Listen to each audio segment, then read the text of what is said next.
समान वेतन देना होगा, देना होगा, देना होगा। आउटसोर्स प्रथा खत्म करो, खत्म करो, आउटसोर्स प्रथा खत्म करो, खत्म करो, खत्म करो। चलो। पटना नगर निगम कर्मचारी संयुक्त समय समिति के आह्वान पर आज नूतन राजधानी अंचल में आम सभा किया गया। आम सभा का आज चौथा चरण था।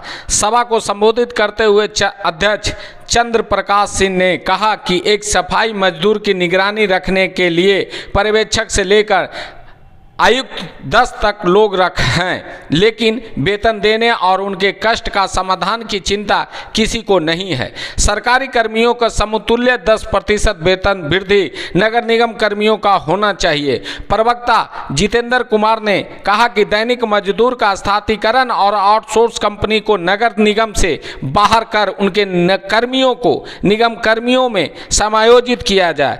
पटना उच्च न्यायालय के निगम कर्मी के पक्ष में निर्णय दिया तो सरकार सुप्रीम कोर्ट चली गई, जो सरकार के मजदूर विरोधी मानसिकता को उजागर करता है। सभा का संचालन करते हुए संयोजक मंगल पासवान ने कहा कि सरकार से लेकर नगर आयुक्त तक हमेशा वादा खिलाफी कर रहे हैं। सेनावृत्ति कर्मियों को वेतन अंतर्राष्ट्रीय का भुगतान का वादा कर नगर आयुक्त ने 6 महीना पहले किया था, लेकिन आज तक भुगतान नहीं किया गया। 900 करोड़ होता, लेकिन जांच हुआ नहीं। पता नहीं जांच क्यों नहीं हुआ। लगता है कि ये कॉन्ट्रैक्ट में आउटसोर्स में जितनी कंपनियां आती हैं, इन सब कंपनियों का नीचे से लेकर ऊपर तक कमीशन तय है, कमीशन फिक्स है, इसीलिए इस तरह की व्यवस्था चल रही है। अब ड्राइवर ने क्या कसूर किया? उस समय उनको उतना पैसा मिला तो ड्राइवर को छोड़ो 13,000 14,000 जो भी मिलता था। अब जब कंपनी बदल गई, इनका सैलरी घट गया, उनका कमीशन तो नहीं घटा।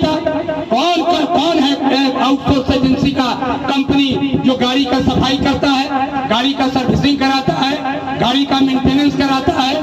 एक गाड़ी खराब हो गई तो ड्राइवर का ड्यूटी बंद। ड्राइवर को क्या कहा जाता है? गाड़ी बनवाओ, गाड़ी चलाओ। इसका मतलब क्या हुआ? एजेंसी को पैसा मिलेगा, गाड़ी ड्राइवर बना के लाएगा, बिल मिलेगा कंपनी को, अब बिल भंजाएगा कंपनी नगर निगम से। ये व्यवस्था चल रही है, इसको कौन देखेगा? केवल जीपीएस लगाने से और अंगूठा लगाने से, हाजिरी बुलंद करने से और जीपीएस लगाने से करप्शन दूर नहीं होगा।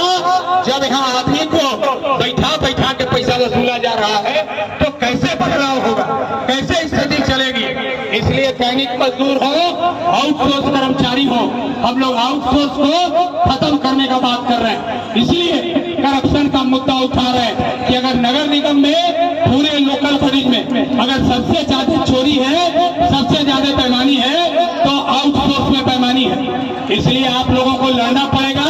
यहाँ काम करते करते लोग मर जा रहे हैं। मरने वाले का आपने देखा, गंगा जी में वो डूब करके वो लड़का मर गया जो गंगा जी में गया था मोटर लगाने, मोटर खींचने के क्रम में। आज तक अभी तक उसके परिवार को मुआवजा नहीं मिला। उस समय कितना वो डिस्ट्रिक्ट मजिस्ट्रेट से लेकर के सारे लोग आ रहे थे, जा रहे थे। मर गया, मरने के बाद दाह संस्कार हो गया, उसके परिवार को देखने वाला, पूछने वाला कोई नहीं है। अब ये भी काम समन्वय समिति का है कि हम इस बात को उठाएंगे, हम इस बात के लिए दबाव देंगे, तब जाकर के मामला चलेगा। इसलिए हम आपको कहना चाहते हैं कि आगे कोई भी कार्यक्रम कुछ भी होता है, अंचल के लेवल पर लड़ाई होनी चाहिए। आप लोग कर क्या रहे हैं भाई? देखो, सफाई मजदूर यहाँ काम करता है, उसको क्या मिलना है? उसको तो सिवाय तनख्वाह का कुछ नहीं मिलना है। अब हम कुछ लोग ऐसे नगर निगम में, आप रोज रोज के कमाई पर मत जाइए। अगर रोज रोज के कमाई पर केवल जाएंगे तो आपकी नौकरी अस्थायी कभी नहीं होगी, आउटसोर्स कभी खत्म नहीं होगा। अगर नौकरी को अस्थायी कराना है, समान काम का समान वेतन लेना है, आउटसोर्स को खत्म करना है, तो ये रोज रोज का कोई न कोई 100 रुपया कमा लेना है, 200 रुपया कमा लेना है। ये व्यवस्था को आपको तिलांजलि देना पड़ेगा, इसका त्याग करना पड़ेगा और नौकरी की लड़ाई लड़नी पड़ेगी कि हमारा नौकरी पक्का करो, हमारा तनख्वाह वृद्धि करो।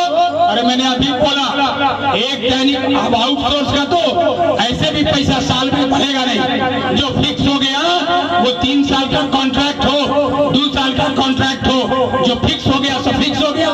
नया कॉन्ट्रैक्ट आएगा तो तनख्वाह बढ़ेगा कि घटेगा इसकी भी जिम्मेवारी नहीं है। लेकिन दैनिक मजदूर जो काम कर रहे हैं, मैंने बार